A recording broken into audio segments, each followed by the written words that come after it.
يا أيها الذين آمنوا إذا قمتم إلى الصلاة فاغسلوا وجوهكم وأيديكم إلى المرافق وامسحوا برؤوسكم وأرجلكم إلى الكعبين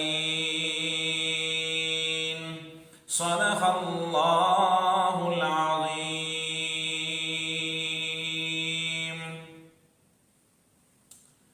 اللہ تبارک و تعالیٰ کا ارشاد ہے، ایمان والو، جب تم نماز کے لیے کھڑے ہوا کرو تو اپنے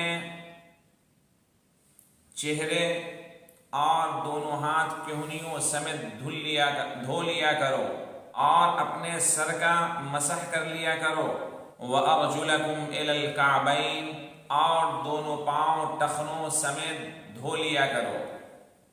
اللہ تبارک و تعالیٰ کی طرف سے ایمان والوں کو نماز سے پہلے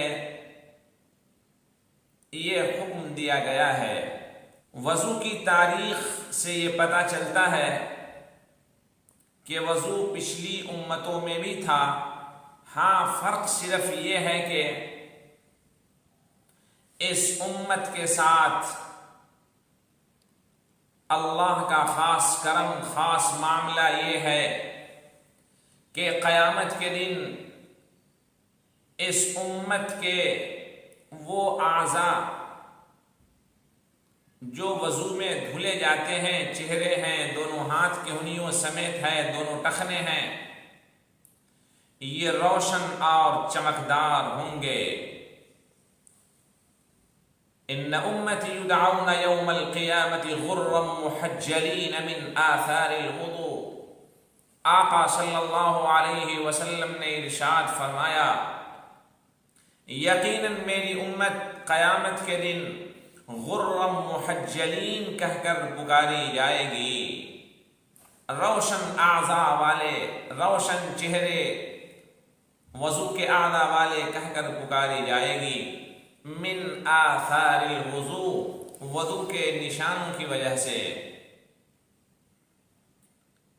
آقا صلی اللہ علیہ وسلم نے ارشاد فرمایا، وضو کے ذریعے سے اللہ تبارک و تعالی تمام چھوٹے گناہوں کو، گناہ صغیرہ کو معاف فرما دیتا ہے، بلکہ حدیث میں یہاں تک آتا ہے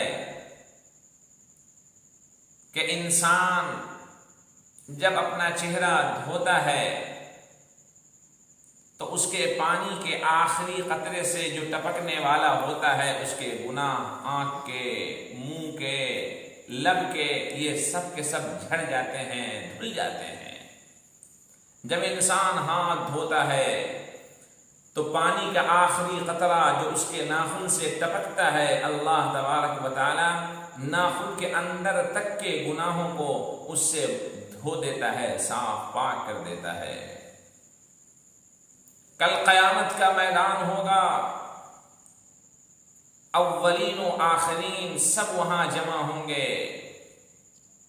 اس دن محمد الرسول اللہ صلی اللہ علیہ وسلم پر ایمان لانے والے اور ان کو ماننے والے اپنے روشن چہرے، روشن ہاتھ، روشن پاؤں کی بنیاد پر ممتاز نظر آئیں گے۔ یہ پہچان لیے جائیں گے کہ یہ میری امت کے لوگ ہیں، محمد الرسول اللہ صلی اللہ علیہ وسلم کے ماننے والے لوگ ہیں۔ وضو کرتے تھے، چہرے کو دھلتے تھے، پاؤں دھلتے تھے۔ اللہ نے دنیاوی زندگی میں گویا اس کو سوئچ آف کر دیا تھا، قیامت میں ان اعضاء کی جگہوں کو گویا سوئچ اس کے آن کر دیے ہیں، یہ روشن اور چمکدار ہو گئے ہیں۔ جیسے ٹیوب لائٹ ہے، بلب ہے، اس کو آف کر دیجئے تو یہ روشنی نہیں دیتے، اور جب اس کو آن کر دیں گے تو وہی لائٹ اس کے اندر سے روشنی نکلنے لگتی ہے۔ ٹھیک ایسا ہی ہے کہ انسان جب وضو کرتا ہے، یہاں اس سے روشنی تو نظر نہیں آتی ظاہری طور پر، لیکن کل قیامت میں اللہ تبارک و تعالی اس کو روشن اور چمکدار بنا دے گا۔ یہ اللہ کا خاص فضل ہے، اس کا کرم اور اس کا احسان ہے۔ یہ 4 فرائض ہیں۔ نمبر 1، پورے چہرے پر پانی ڈالنا، پیشانی کے بال سے لے کر ٹھوڈی کے نیچے تک، ایک کان کی لو سے دوسرے کان کی لو تک، اس پورے بیچ کے حصے پر پانی ڈالنا، اس کو دھلنا، یہ وضو کا پہلا فرض ہے۔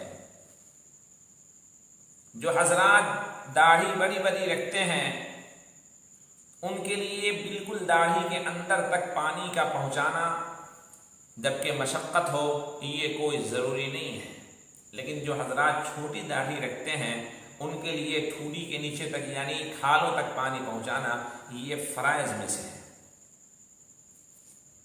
اسی طرح خواتین جو ناک میں کیلیں پہنتی ہیں تو اس کو حرکت ایسے دے دیا کریں تاکہ جہاں پہ وہ چیز پہنی ہوئی ہے اس کے نیچے کا حصہ وہ بھیگ جائے۔ نمبر 2، دونوں ہاتھ کی انگلیوں سمیت دھونا۔ وَأَيْدِيَكُمْ إِلَى الْمَرَافِقِ، اس طور پر دھوئیں کہ اگر چھلے پہنے ہیں، رنگ پہنے ہیں، مرد و خواتین کوئی بھی ہوں، ہاتھ دھلتے وقت اس کو حرکت دے دیا کرے کہ اس کے نیچے کے حصے دھل جائیں یعنی کھال تک پانی پہنچ جائے۔ پالش خواتین استعمال کرتی ہیں، نیل پالش کی شکل میں، پانی کھال تک یا ناخن تک نہیں پہنچتا، وہ تو ایک پالش ہے جو اس کو پہنچنے سے روک دیتی ہے۔ لہذا ہماری ان خواتین سے ایک گزارش ہے کہ وہ ایسا عمل نہ کریں جس سے ان کا وضو خراب ہو رہا ہو اور ان کی نماز اور ان کی پاکی صفائی پہ شک اور شبہ پیدا ہو رہا ہو۔ نمبر 3، وَامْسَحُوا بِرُؤُوسِكُمْ، اپنے سروں کو مسح کر لیا کریں۔ فقہائے کرام نے، مسئلے مسائل جاننے والے ماہرین نے لکھا ہے کہ 1/4 سر کا مسح کرنا یہ فرض ہے۔ 1/4 سر کا مسح کا مطلب یہ ہے کہ پورے سر کو 4 حصے میں تقسیم کر دیں۔ اگر ایک حصے کے برابر بھی ہاتھ ایسے رکھ دیا ہے یا ایسے پھیر لیا ہے تو یہ مان لیا جائے گا کہ اس نے سر کا مسح کر لیا، 1/4 سر کا مسح ہو گیا۔ وَأَرْجُلَكُمْ إِلَى الْكَعْبَيْنِ، اور دونوں پاؤں ٹخنوں سمیت دھوئیں۔ پاؤں میں جو دونوں طرف ہڈی ابھری ہوئی ہوتی ہے اس کو ٹخنا کہتے ہیں۔ ٹخنوں سمیت پاؤں کو دھونا یہ وضو میں فرض ہے۔ اس بیان سے یہ اندازہ ہو گیا ہوگا کہ وضو میں یہ 4 کتنی ضروری چیزیں ہیں۔ اگر ان میں سے کسی میں بھی کوئی کمی رہ جاتی ہے تو اس انسان کا وضو نہیں ہوگا۔ وضو کی سنتیں اس سے اور زیادہ ہیں۔ بسم اللہ الرحمن الرحیم یا بسم اللہ پڑھ کر وضو شروع کرنا، وضو کی نیت کرنا، 3 بار دونوں ہاتھ گٹوں سمیت دھونا، 3 بار کلی کرنا،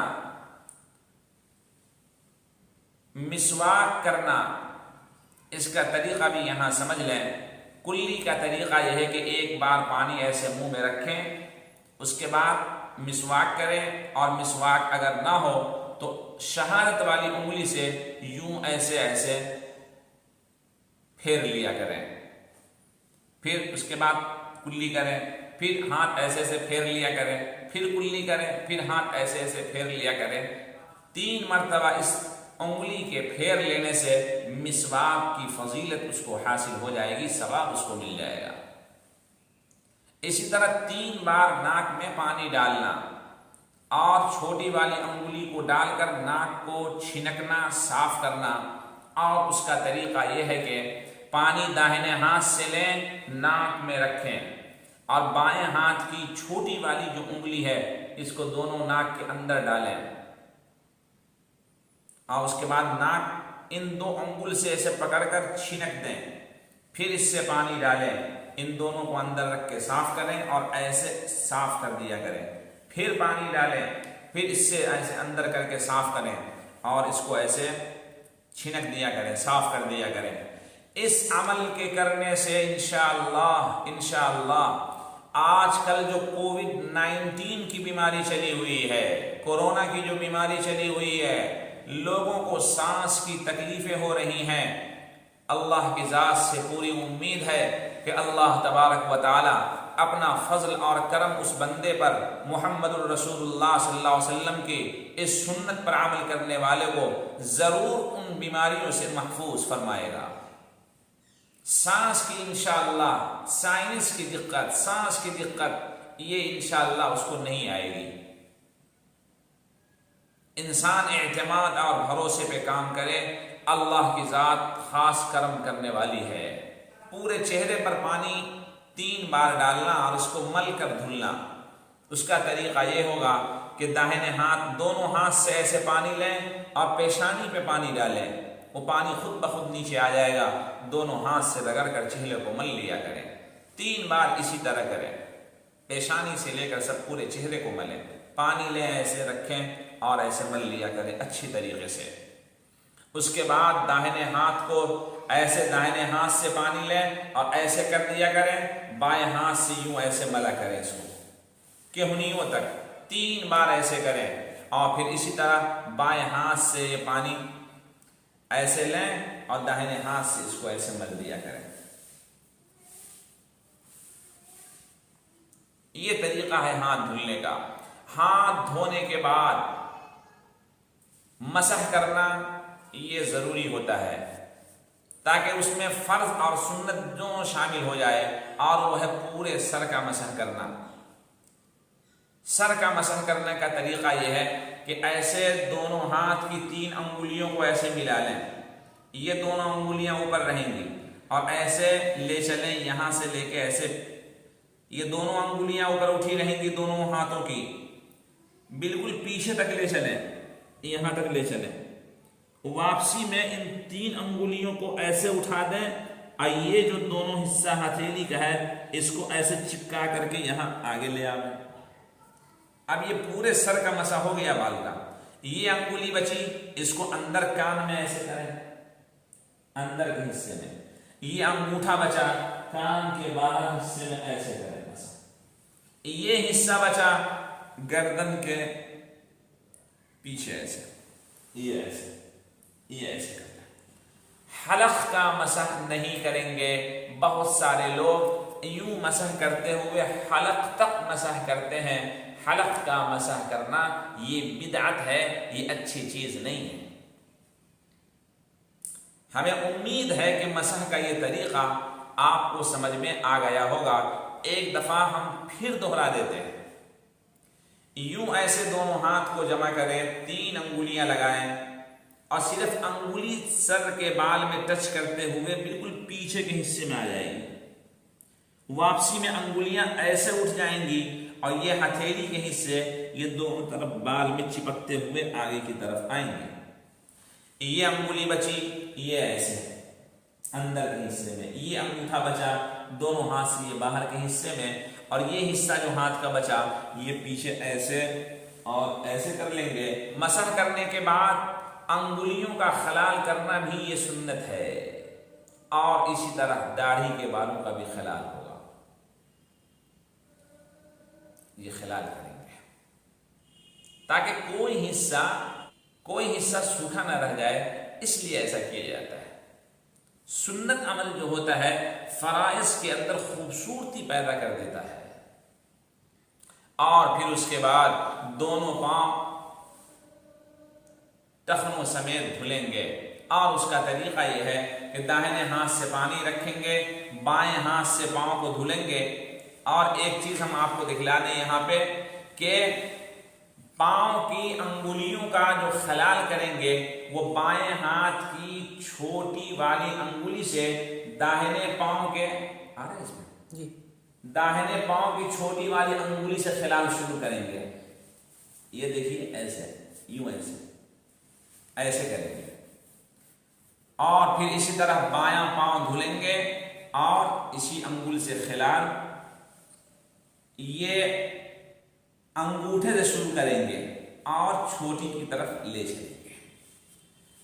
یہ پاؤں کی انگلیوں کے خلال کرنے کا مسنون اور مستحب طریقہ ہے.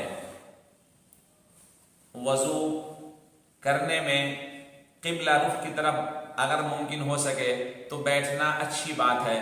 وضو کے دوران کوئی گفتگو نہیں کریں گے اور نہ کسی کے سلام کا جواب دیں گے. اسی طرح وضو سے فارغ ہونے کے بعد ایک دعا پڑھ لیں گے. اشہد ان لا الہ الا اللہ واشہد ان محمدا عبدہ ورسولہ اللہم اجعلنی من التوابین واجعلنی من المتطہرین. آسمان کی طرف نگاہ اٹھا کر ممکن ہو تو یہ دعا پڑھیں گے. میں گواہی دیتا ہوں کہ اللہ کے سوا کوئی معبود نہیں، عبادت کے کوئی لائق نہیں، اور میں گواہی دیتا ہوں کہ محمد الرسول اللہ صلی اللہ علیہ وسلم اللہ کے رسول ہیں. رسول رب العالمین، خاتم النبیین، رحمت للعالمین. آپ رحمت للعالمین ہیں، خاتم النبیین ہیں، پروردگار کے رسول ہیں. اے اللہ مجھے توبہ کرنے والوں میں سے بنا دے. اللہم اجعلنی من التوابین واجعلنی من المتطہرین، اور مجھے خوب پاک صاف رہنے والے لوگوں میں سے بنا دے. یہ وضو کا مسنون اور مستحب طریقہ تھا کہ وضو میں ترتیب کا خیال رکھنا یہ سنت ہے. اعضائے وضو کو رگڑ کر دھونا یہ بھی سنت ہے. اللہ تبارک و تعالی ہم سب کو صحیح طور پر وضو کرنے، اعضائے وضو کو قیامت میں روشن اور چمکدار بنا دے. وآخر دعوانا ان الحمد للہ رب العالمین.